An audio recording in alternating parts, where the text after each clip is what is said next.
نبی رحمت صلی اللہ تعالیٰ علیہ وسلم نے مولا علی شیر خدا اور حضرت عمر فاروق، بندے بھی حضور نے وہ چنے جو سرخیل ہیں دونوں، مولا علی فاروق اعظم امیر المومنین، دونوں کو بلایا اور بلا کے فرمایا یہ میرا جبہ لے جاؤ اور میرے بعد، میرے وصال کے بعد وہاں جانا کرن میں تمہیں اویس ملے گا، اسے میرا جبہ دینا۔ اور دیکھو کیا خوبصورتی ہے لفظوں میں، یہ بات ان کی شان کو کہاں سے کہاں لے گئی۔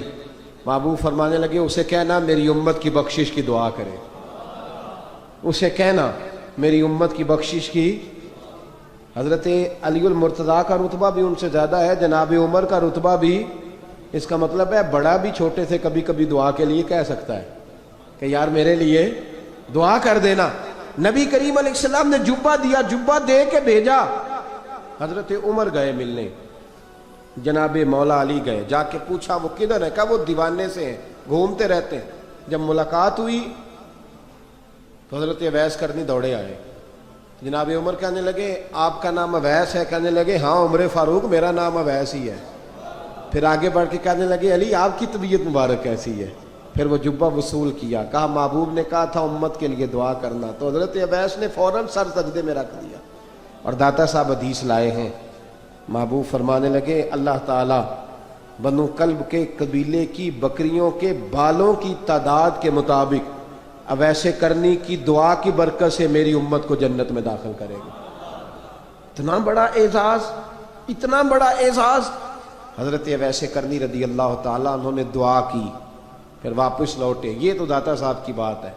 اب اگلے جملے حضرت محدث بہاولپوری نے ایک ذکر اویس نام کی کتاب لکھی ہے، حضرت علامہ فیض احمد صاحب اویسی رحمۃ اللہ علیہ، انہوں نے لکھا ہے کہ حضرت عمر فاروق اور مولا علی جب مل رہے تھے نا تو ایک تیسرے شخص نے کہا کہ اویس ان کی زیارت کر لو جنہوں نے حضور کی زیارت کی، ان کی زیارت کر لو، چلو آپ حضور کی زیارت نہیں کر سکے تو زیارت کر لو۔ تو حضرت اویس کرنی اٹھ کے قریب گئے تو جناب علی المرتضیٰ اور جناب عمر سے کہنے لگے حضور کی داڑھی مبارک میں کتنے بال سفید تھے؟ زیارت تو نہیں کی، داڑھی میں کتنے بال ہیں؟ انہوں نے یہ نہیں کہا ہمیں پتہ نہیں، کیونکہ سوال دوسرے کا تھا، ان دونوں کا سوال ہے، یہ نہیں کہا ہمیں پتہ نہیں۔ باقی کتابوں میں الفاظ اور ملتے ہیں، میں وہ والی بات بیان کر رہا ہوں جس میں ادب زیادہ پایا جاتا ہے۔ کہا کتنے بال سفید تھے؟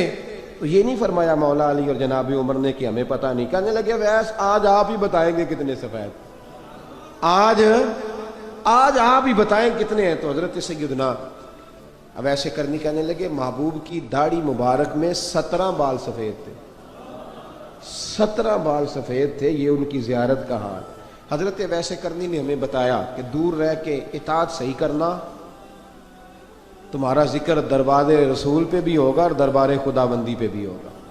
دوسرا یہ جو بہت زیادہ شوق ہے آگے آگے بڑھنے کا ہر آدمی کو، میں اکثر یہ روتا ہوں، میں کہتا ہوں پہلے کو کسی بزرگ سے ملتا تھا تو دعا کراتا تھا، اب ملتے ہیں تو کہتے ہیں حضرت ذرا میرے ساتھ فوٹو تو کھنچوا لیں۔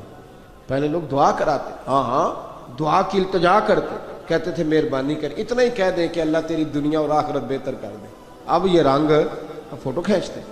تو بھائی یہ بہت زیادہ ہمارا جو رویہ اس طرح کا ہے، یہ حضرت اویس کرنی کی سیرت بتاتی ہے کہ یہ الجھاؤ ہے، الجھو نہ، سلجھ کے وقت گزارو۔ اور تیسری بات ان کی حیات مبارکہ سے ہمیں یہ ملتی ہے، اللہ کے ساتھ جو لوگ جڑ جاتے ہیں انہیں ویسے ہی دنیا کی ضرورت نہیں رہتی، ان کی توجہ ہی اور جانب ہو جاتی ہے۔